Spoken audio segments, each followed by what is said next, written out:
today we have come to submit the winning form,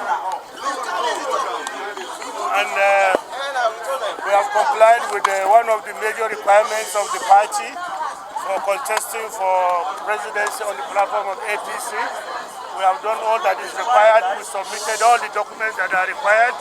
As you can see, we have received our acknowledgement copy, and we are confident victory will be ours on 30th May during the convention. Some few hours ago, sir, the president directed all his ministers to resign. Especially those who want to contest the presidency. Don't you see this as a threat to your principles' ambition? How can it be a threat? The more the merrier. We are Democrats, and we believe that even if there are 1 million contestants on the platform of this party, we will carry majority of the delegates at the convention. So the more the merrier. They are all welcome. How prepared are you from the primary, sir?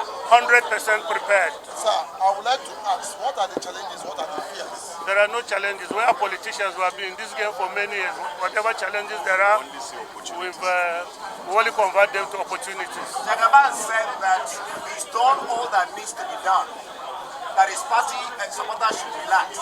But if he's beaten, he will go back home. Can you explain that statement? He's a Democrat. Every politician should not be afraid of election because the probabilities are two. Either you win or you lose. So if we lose at the convention, we go back home, we lick our wounds, and then prepare to support the winner if he emerges in a free and fair manner.